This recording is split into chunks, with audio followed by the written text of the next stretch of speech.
விளம்பரத்தை பார்த்துட்டு எல்லாரும் என்ன ரொம்ப கேவலமா பேசுறாங்க அத்தை. யார் முகத்துல என்னால முழிக்க முடியல. எல்லாரும் இதை பார்த்து சிரிக்கிறாங்க அத்தை, சிரிக்கிறாங்க. என்னம்மா?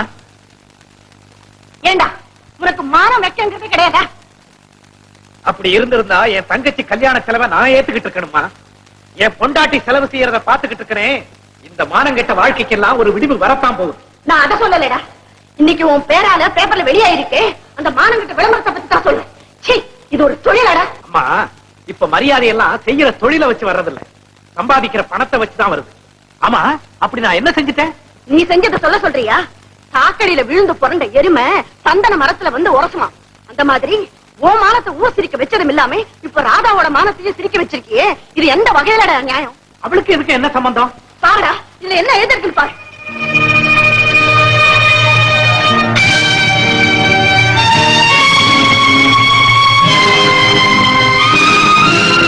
இந்த விளம்பரம் வெளியே வந்ததுக்கு அப்புறம் ராதா வீதியில தலை காட்ட முடியல. அவ்வளவு அசிங்கமா பேசுறாங்க. நீ செஞ்ச இந்த மானக்கேடான காரியத்தை நினைச்சு நினைச்சு அந்த பொண்ணு குமரி குமரி அழகா. இப்படி வரும் நான் எதிர்பார்க்கிறேன். அன்னைக்கு உன் பொடி பறக்குதுன்னு சொன்னீங்க. அந்த பொடியில இப்ப என்ன பறக்க தெரியுமா? உன் பொண்டாட்டியோட படவடா. கான்ட்ராக்டுக்கு நான் தான் கட்டுப்பட்டேன். என் படத்தை நீங்க எந்த விளம்பரத்துக்கு வேணாலும் பயன்படுத்தலாம். ஆனா என் மனைவியோட படத்தை எப்படி நீங்க விளம்பரத்துக்கு போடணும்? அவங்க படம் போட்டிருந்தாலும் விளம்பரம் உங்களை பத்தி தான். தென்னை மரத்துக்கல்லுன்னா விளம்பரம் கல்லுக்கு தானே தவிர தென்னை மரத்துக்கு இல்ல. உங்க விளக்க தேவையில்லை. இந்த விளம்பரத்தினாலே என் மனைவியோட மானம் பாதிக்கப்பட்டது. அந்த பாதிப்புக்கு என்ன பணம் கேக்குறீங்க? மானத்துக்கு பணத்தால விலை போடுறீங்களா? இது வியாபார சந்தை. இங்க பணத்தை பத்தி பேசுங்க. மனத்தை பத்தியோ மானத்தை பத்தியோ பேச இது இடம் இல்ல. இப்படிப்பட்ட இடத்துல நான் தொடர்ந்து வேலை செய்ய விரும்பல. உங்க இஷ்டம். உங்க ஒப்பந்தப்படி படங்களை எடுத்தாச்சு, கணக்கு தீர்த்து கொடுங்க. All right. ஹலோ, மிஸ்டர் மோகன், உங்களுக்கு தான் போன். மிஸ்டர் மோகன், ரொம்ப நேரமா உங்ககிட்ட பேசணும்னு எங்கெங்கயோ ட்ரை பண்ணிட்டு இருக்கேன். Now I got you. உங்களுக்கு ஒரு நல்ல செய்தி இருக்கு. ஆபீஸ் வந்து மீட் பண்ணுங்க. எஸ் சார், இப்பவே நான் அங்க வர்றேன். பை. Good afternoon. வாங்க மிஸ்டர் மோகன், திரும்ப உங்களை சந்தித்து நான் ரொம்ப சந்தோஷப்படுறேன். நான் உங்களை விட்டு பிரிஞ்சு போனதுக்காக ரொம்ப வருத்தப்படுறேன். அதனால ஒண்ணும் தப்பு இல்லை. என்ன, நீங்க இந்த யானை மாதிரி யானையை சின்ன பிடிச்சுக்குள்ள கட்டி வைக்க முடியுமா? அது போல உங்க பெரிய படிப்புக்கு ஏற்கனவே இருந்த நம்ம சின்ன கம்பெனி பொருந்தி வரல.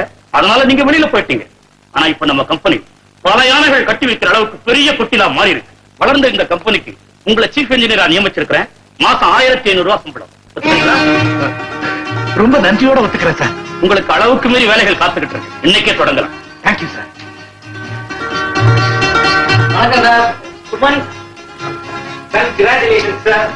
உங்களோட சமமா வேலை பார்த்தனா உங்களை விட உயர்ந்த அதிகாரி ஆயிட்டேன். எங்களுக்கு மட்டும் உயர்ந்த அதிகாரி இல்ல, வீட்டுல உங்க மனைவி விட ரொம்ப உயர்ந்துட்டீங்க. அதனாலதான் ரொம்ப சந்தோஷப்படுறேன்.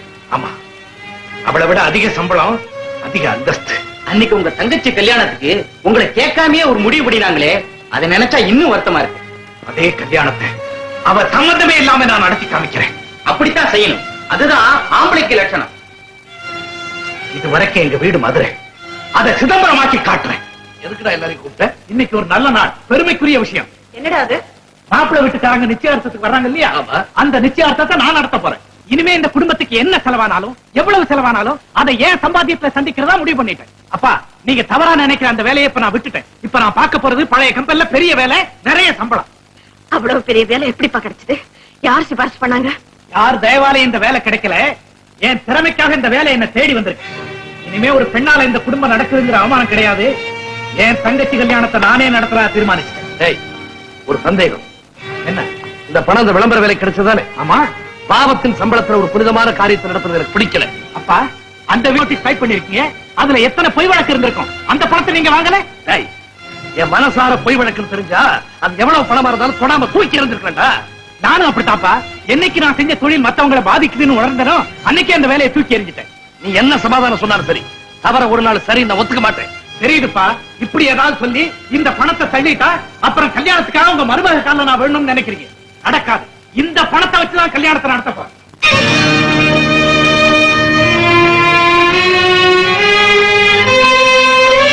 மாமா, அவர் பலவீனத்தை உதறிட்டு இப்பதான் உயர தொடங்கியிருக்கார். அவர் மனம் போல இன்னும் உயரட்டும். அதுக்கு தரப்படாது. ராதா, அவன் உயர்றதுல எனக்கு சந்தோஷம் தான். இருந்தாலும் இந்த பணத்தை வச்சு கல்யாணத்தை நடத்தணும்னு சொல்றானே, அதான் என் மனசு பிடிக்கல. உங்களுக்கு தெரியாததில்லை, கோவில் குளத்து தண்ணியில எவ்வளவுதான் பாசி பிடிஞ்சு கெட்டு இருந்தாலும் அதை தீர்த்தம்னு அள்ளி தலையில தெளிச்சுக்கிறது இல்லையா? ஒரு நல்ல காரியம் நடக்கிறப்ப இதை ஏத்துக்கிறதுல ஒண்ணும் தப்பு இல்லை. மாமா, அவர் வாழ்க்கையில இப்ப ஒரு நல்ல திருப்பம் ஏற்பட்டிருக்கு. இந்த நேரத்துல நீங்க அவருக்கு ஆதரவா இருந்தீங்கன்னா நம்ம எல்லாருக்குமே நல்லது. நேரம் ஆகுதுல்ல, அம்மா சீக்கிரம் கூப்பிடு. கூப்பிடுமா கூப்பிடு. நேரமாச்சு, தாம்பூல தட்டை எடுத்துட்டாங்க. இதை கொண்டு வரேடா. தாம்பூல தட்டை இவ எடுத்துட்டு வர்றதா? கூட என்னடா சொல்ற? இந்த கல்யாண சம்பந்தப்பட்ட எந்த நிகழ்ச்சியிலையும் இவ கலந்துக்க கூடாது. இதுவரையில் அப்படி நடந்ததுனால எனக்கு ஏற்பட்ட வேதனை போதும். இனிமே நடக்கக்கூடிய ஒவ்வொரு நிகழ்ச்சியும் இவ இல்லாமலே நடத்த தீர்மானிச்சிட்டேன். டேய் மோகன், இந்த கல்யாணத்தை ஏற்பாடு செஞ்சதை இவதான்டா. இவளைய தாம்பூல தட்டை எடுக்க கூடாதுன்னு சொல்றேன். ஆமா, இவளால எனக்கு ஏற்பட்ட ஒவ்வொரு அவமானத்தையும் வேதனையும் பல்ல கடிச்சுக்கிட்டு தாங்கிட்டு இருந்தேன். இனிமே அந்த நிலைமை இல்ல. தாம்பூல தட்டை நீங்க வாங்கிட்டு வாங்க சீக்கிரம்.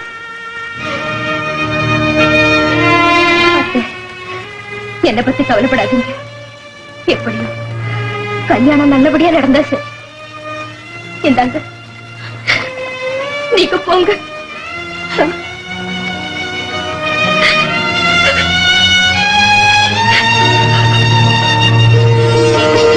அப்போ தாம்பூலத்தை மாத்திக்கோமா? அதுக்கு என்ன அவசரம்? முக்கியமான நபரை காணுமே. யார்? ராதாவா? சீர்பணம் கொடுக்கிற சீதேவியாச்சே. அவ கொடுக்க தேவையில்லை, இதோ நானே தரேன். என் தங்கச்சி கல்யாணத்தை யார் தயவும் இல்லாம நானே தனிச்சு நின்று நடத்துற அளவுக்கு தலை நிமிர்ந்திருக்கேன். தாம்பூலத்தை மாத்திக்கிறீங்களா இல்ல அவசியமானவங்க வேற யாராவது வரணுமா? அவசியமானதா வந்தாச்ச, மற்றவங்க எல்லாம் எதுவும் அனாவசியம். இப்படி வைங்க, திருப்பி மடியில வச்சு போய் தாம்பூலத்தை எடுத்து கொடுங்க. என் பொண்ணு சுசிலாவே உங்க பையன் சுந்தருக்கு கொடுக்கறதுல எனக்கு பூரண சம்மதம். எனக்கும் சம்மதம் சம்மதம் சம்மதம். சரி, கல்யாணத்தை இந்த மாசம் 15ஆம் தேதி வச்சுக்கலாம் நான் நினைக்கிறேன். அப்படியே வச்சுக்கலாம். கல்யாணத்தை மகாலட்சுமி கல்யாண மண்டபத்துல வச்சுக்கலாம் நான் நினைக்கிறேன். நீங்க சொன்னா சரி. கல்யாணத்துக்கு வேண்டிய ட்ரெஸ் எல்லாம் காஞ்சிபுரத்துல போய் எடுக்கலாம் நான் நினைக்கிறேன். நாமளே கூட வரேன். நீ வேணாம், நான் போறேன். உங்க இஷ்டம் போல செய்யுங்க. இப்ப சொல்லுங்க, இந்த வீடு மதுரையா சிதம்பரமா? சத்தியமா சொல்ல.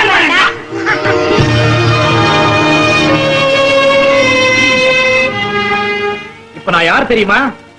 ஸ்ரீராம் கம்பெனியில சாதாரண கிளார்க் இல்ல, ஸ்ரீராம் இண்டஸ்ட்ரியில நம்பர் 1 ஆபீசர். உன்னை விட எனக்கு 500 ரூபாய் அதிகம் சம்பளம். 100 பேர் என் கீழ அதிகமா வேலை செய்யறாங்க. You are after all a sales officer. I am an industrial engineer. இனிமே இந்த செல்லா காசு நான் இல்ல, நீதான்.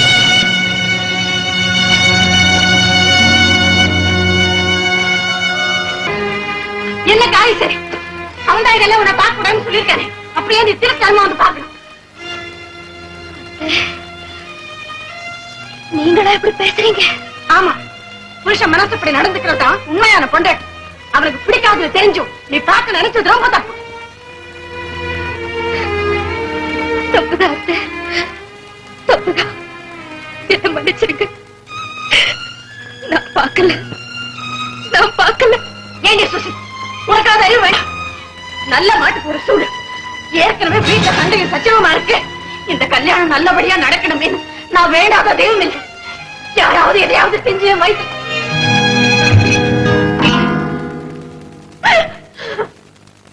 ராதா,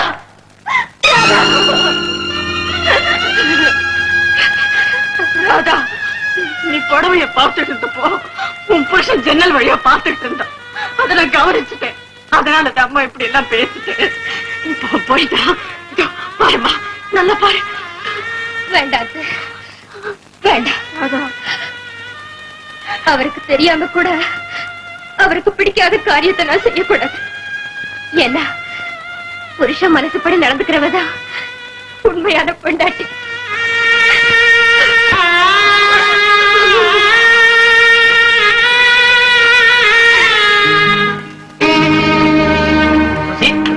ஒரு முக்கியமான விஷயம் கேள்விப்பட்டு வந்தேன். என்னங்க?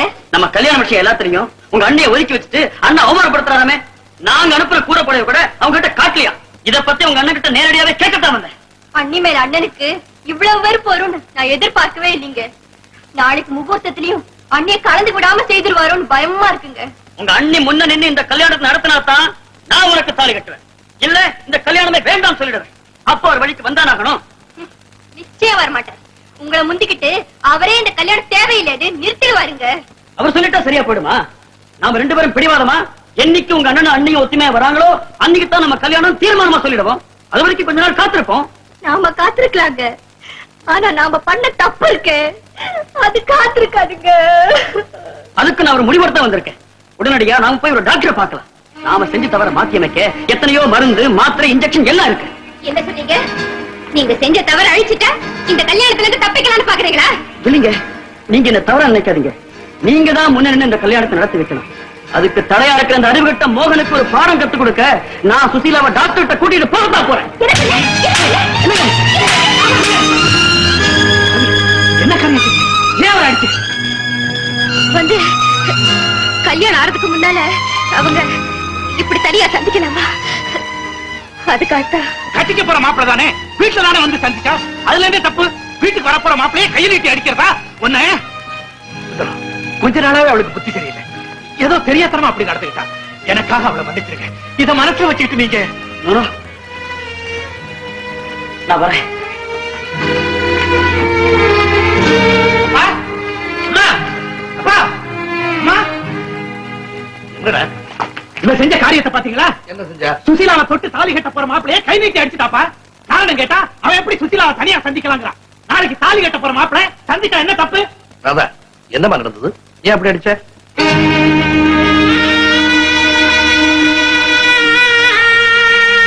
என்னம்மா பேசாம இருக்க?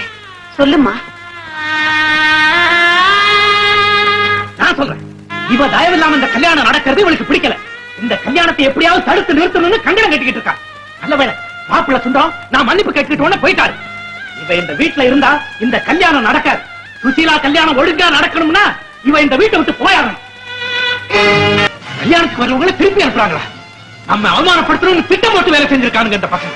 நான் இப்பவே போய் தம்பி கொஞ்சம் நல்ல அவங்களை அப்படி சொல்ல சொன்னதே நான் தான். நீங்க ஏன் இந்த துரோகத்தை செஞ்சீங்க? சொந்த மகனோட கல்யாணத்துக்கு வரவங்களை திருப்பி அனுப்புறது எந்த வகையில நியாயம்? சொந்த தங்கச்சோட கல்யாணத்துக்கு உன் பொண்டாட்டிய வரவ நான் தடை உத்தரவு போட்டு வச்சிருக்கிய, அது எந்த வகையில நியாயம்? இந்த பூகம்பத்துக்கு அவதான் காரணமா? எனக்கு என் மனைவிக்கு இடையில எத்தனையோ இருக்கும், அதுல சம்பந்தப்பட நீங்க யார்? நானா உன் வீட்டுல பொண்ணு எடுக்க போற சம்மந்தி. ஊருக்குள்ள என்ன சொல்றான் தெரியுமா?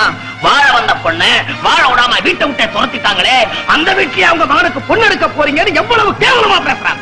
என்ன கேட்கறாங்க தெரியுமா? என்னையா பெத்த பிள்ளைய ஏதோ பொருளை விற்கிற மாதிரி வியாபாரம் பேசி விற்கிற ஒரு வீட்டுல பொண்ணை கொடுக்க போறீங்கன்னு கேவலமா பேசுறாங்க. என்ன சொன்ன? நீ கொடுத்த அந்த பிச்சைக்கார காசு 10,000 ரூபாய் மகனுக்கு விலையா இருந்தா அதை நீயே வச்சுக்கோ.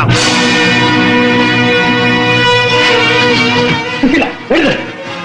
உன் அண்ணனை அவமானப்படுத்துறவங்க சம்பந்தம் தேவையில்லை.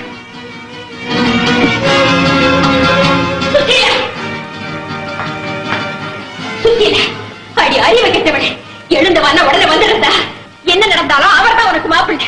போய் உட்கார். சுசி, என் பேச்ச மீறி போய் உட்கார்ந்தே ஒரு ஆம்பளையோட மானம் போயிடும். நீ உட்காரல்ல, ஒரு பொம்பளை மானம் போயிடும். நான் சொல்ற பொம்பளை யாருன்னு உனக்கு புரியுதா? போய் உட்கார்.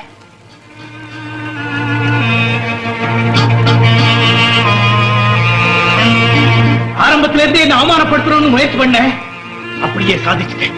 ஆனா ஒண்ணு மட்டும் கவனம் வச்சுட்டேன், இந்த திருமணம் நடக்கிற அதே நேரத்துல நம்ம திருமணம் வரும் முடிஞ்சு போச்சு. இல்லங்க, என்ன இருந்தாலும் அது நீங்க பெற்ற பொண்ணு. தாலி கட்டி முடிஞ்ச உடனே 2 அச்சரை அள்ளி அவ தலையில போட்டுட்டு அப்புறமா நீங்க போவாங்க. டேய், உனக்கு ஏற்பட்ட அவமானம் எங்களுக்கு ஏற்பட்ட மாதிரிதான் இருந்தாலும் நாம செய்ய வேண்டிய கடமை செஞ்சுட்டு தானே போகணும்.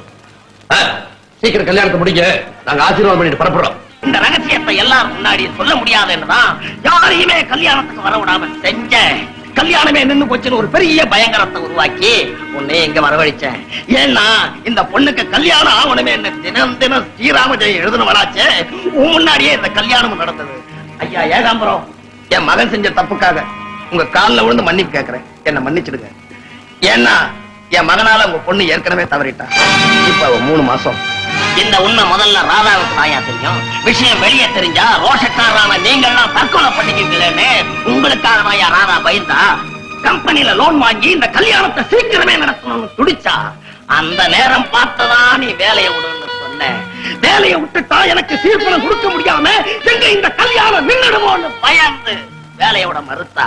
உடனே நீ புருஷன் பேச்ச தட்டிட்டா அப்படின்னு ஒரு வீண் பழிய சுமத்தி அவளை படாத பாடுபடுத்தின. அத்தனையும் தாங்கிக்கிட்டு உங்க மானத்தையும் உயிரையும் காப்பாத்தினாலே இந்த தெய்வம். அவளை பார்த்தா கேட்கிற கணக்கு சேர்ந்து போச்சுன்னு என் மகனை அடிச்சான்னு சொல்லி ராதாவை வீட்டை விட்டு துரத்துனீங்களே. என் மகனை ராதா ஏன் அடிச்சா தெரியுமா?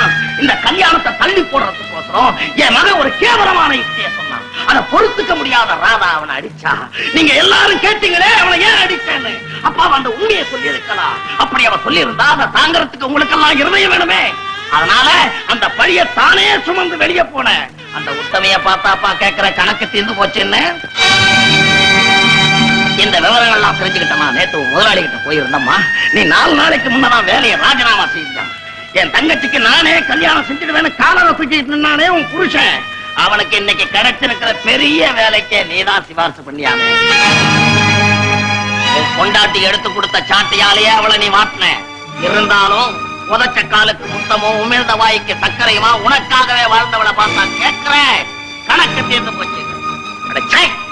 நீ ஒரு மனுஷனா? ஏண்டா இன்னும் பேசாம நிக்கிறேன்? நீ அவளுக்கு செஞ்ச அநியாயத்துக்கு அவகிட்ட போய் மன்னிப்பு கேட்ற போட. ஒரு தடவை இல்லப்பா, 100 தடவை வேணும்னாலும் நான் கேட்க தயாரா இருக்கேன். ஆனா மன்னிப்பு கேட்டா என் மனைவி என்ன சொல்லுவா தெரியுமா? மன்னிக்கிற உரிமை கடவுளுக்கும் கணவருக்கும் உரியது, அத மனைவி சொல்லக்கூடாதுன்னு சொல்லி அழுவாப்பா. ராதா என்ன மன்னிச்சேங்கிற வார்த்தையை சொல்ல விரும்பலன்னா அதுக்கு அடையாளமா வேற ஒண்ணு சொல்ல சொல்லுங்க. என்ன சொல்ல சொல்றீங்க? ராதா, என் தங்கச்சிக்கு கல்யாணம் ஆகணும்னு தினம் ஸ்ரீராம ஜெயம் எழுதிக்கிட்டு இருந்தேன். கல்யாணம் ஆயிடுச்சு. இனிமே உன் புருஷனுக்கு நல்ல புத்தியும் மன தெளிவும் வரணும்னு ஸ்ரீராம ஜெயம் எழுதுறியா ராதா?